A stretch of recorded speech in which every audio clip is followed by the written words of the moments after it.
Maximal von der Nature One 2009, Smile is the Answer, das 15-Jährige. Und ihr habt es ja vielleicht gerade mitbekommen, vielleicht könnt ihr später noch im Sunshine Live Blog sehen, beziehungsweise bei Twitter oder bei YouTube.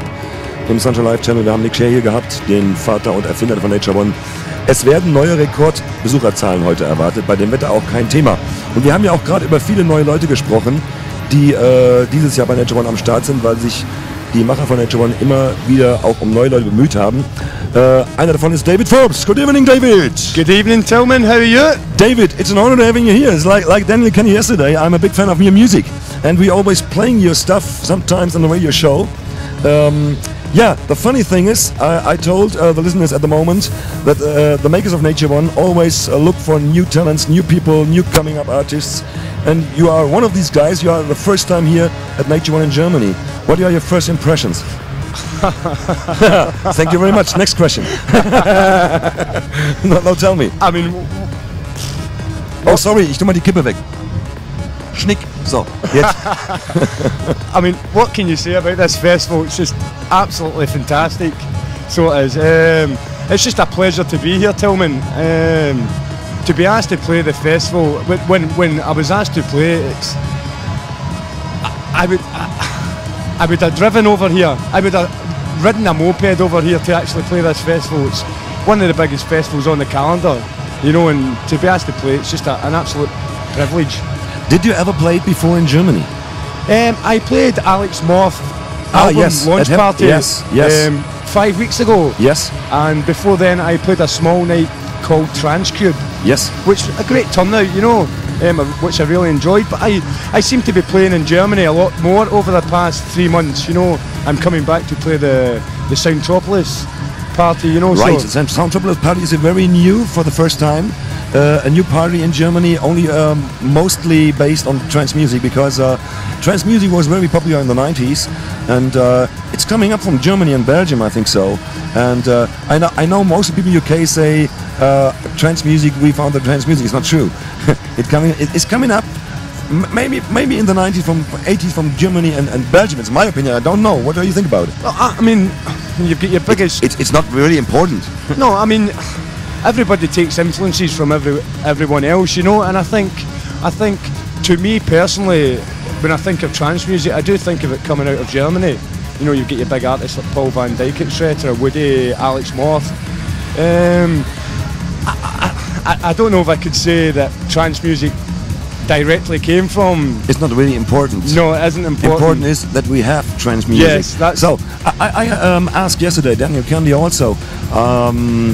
What was your start coming into trance music? What was special for you to make trance or working as a trance producer, or trance productions, trance progressive, whatever? Yeah, I mean, and not minimal, not house or whatever. Yeah, it was mainly Paul van Dyk for an Angel. I think that's what kind of got me into trance music. It was his Ferry breakthrough, Costin, Madagascar and stuff like that. That's what actually inspired me to write Questions Must Be Asked. You know, so that was probably my big breakthrough into the trance scene in 2000, 2002 with Questions Must Be Asked. Paul van Dyk licensed it to Vandit Records, and it got licensed to Sirius and done pretty well in the UK. So that was kind of me. I made my kind of debut, as they say, into the trance scene, maybe 2000, 2002. You showed me a photo of your daughter on the handy phone. Yeah. And you are a proud dad, I think so. Yes. Yeah. Absolutely. I mean, and you showed me your daughter in the studio. Yeah. The next singer. Yeah. I mean, the next singer, producer, songwriter, DJ. Her dad's there to help her in whatever she wants to do. Her name's Aria. I thought because my musical career, David Forbes is coming from Glasgow in Scotland. Yes, I was originally born in Singapore. Really? Yes. Okay. And, you have a passport? Yes, I have a really? dual passport. Two? Yeah. Oh, that's great. Yeah, so you can speak the language. No, it was English. I think so mostly. Yeah. No, I think it's mostly in English. Yeah, mostly English. Yeah. I wish I could speak a bit of Mandarin, but unfortunately not. Yeah, look in the camera. A typical Singapore guy. Absolutely typical Asian guy. So no, David Forbes, you come from Glasgow. I played one time in Glasgow in 2002 in Room of the Top, but many good trance as producers are coming from maybe Scotland or Dublin, like John O'Callaghan from Ireland, also England, Absolutely. But when do you start as a DJ, as a producer in this business? I started DJing in 1990. I started 10 years ago? Yeah, I started 15 years ago. No. 15 years, sorry. 19 years ago. Yeah, absolutely. You know, wow.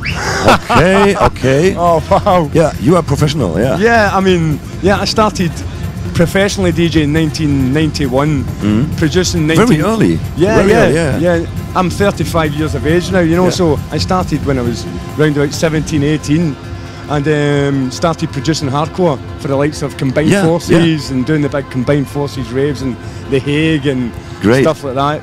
I did also hardcore records for Rotterdam Records in 1993. I can't tell it everybody, but it is true. But it was not my name on it.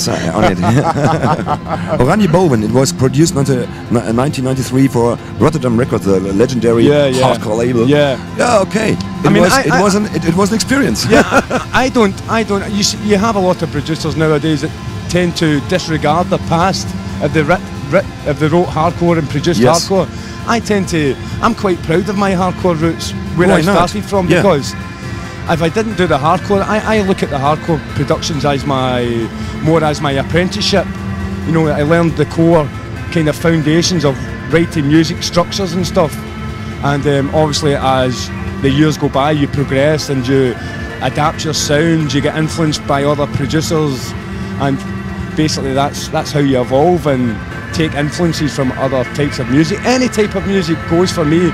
It could be a Madonna track or a U2 track, Coldplay, anything goes really for me, you know. I listen to all sorts of music. You're influenced by everything as well, like me, yes. Yeah, you have to take influences from everywhere, you know, and I don't think you can't be too blinkered nowadays in music. I think you have to have your finger in every kind of pie, you know, every pot. You know, I enjoy writing minimal techno, trance, house, everything. Yeah, everything. Yes. You know, I get quite bored sometimes writing the one style of music. Yeah, but I think it's very important to be open for everything. I think so. Yeah, totally.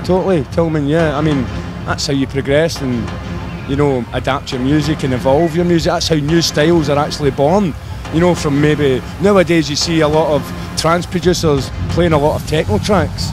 You know, kind of minimal techno, chunky techno tracks. You know, and it's great to see different types of music crossing over into different genres or DJs and stuff, you know. Yeah, I know. Some of your productions are more progressive style, what I like very much. So progressive influenced. Yeah. So it's not only the soft trance or whatever. It's different. Yeah. So it's I can recognize a David Forbes production. Right. Okay. So and this is very interesting to had a good way to make his own style. Yeah. You know. Yeah. It's coming again. Oh, this is David Forbes. Yeah, it's bizarre that, you know, it's bizarre because even when I'm writing... Or to create your own style, yeah. I think if you're doing different styles of music, I think it shows a bit of depth in your production skills rather than just producing the one style of music all the time. You know, I think it shows that you're a serious producer. You know, you're looking at all types of music and trying to dabble. I mean, I won't write a certain style of music if I don't think I'm good at it. You know, I'll try my best to make it as good as the rest of the type of music that's getting produced in that genre. You know, so, I mean, I just enjoy writing music full time. I'm just so privileged to be actually doing this as a full-time job. You know, and I have to pinch myself every day. You know, just, I love it. Yeah, perfect. I thank you very much, David Forbes, for coming here in the show. And I told you you was not on air live because you started 6 o'clock at the first act tonight. Yeah. But we taped your set. Oh, fantastic! And we want to broadcast it the next time when we have the Nature One review on the station at Sunshine Live. Ich habe gerade gesagt, also er war ja vorher nicht live on air. Wir haben aber ihn mitgeschnitten und David Forbes bekommt ihr in den nächsten Wochen dann nochmal für alle, die sich jetzt wieder über Interviews beschweren oder irgendwie immer, ihr bekommt alles nochmal, auch die wichtigsten Sachen nachgeliefert, ohne Interviews. Ihr kennt das ja aus den vergangenen Jahren. Dann gibt es nochmal das Nature One Review ohne unsere Einwürfe live und dann nur noch auch unter anderem David Forbes. Thank you very much for coming. Thanks for having us, Tillman. Hope to meet you soon. Yes, I'm sure we'll cross paths. And looking forward for your next productions, Mr. Forbes. Thank you, Tillman. Yeah. Say legend. hello to Glasgow. This guy is a legend. Thank you very much. I didn't know, but John Eskew told me the same. Thank you very much. So maybe next time in the UK would be a pleasure. Yeah. Thank you very much, David Forbes. Thank you. Sunshine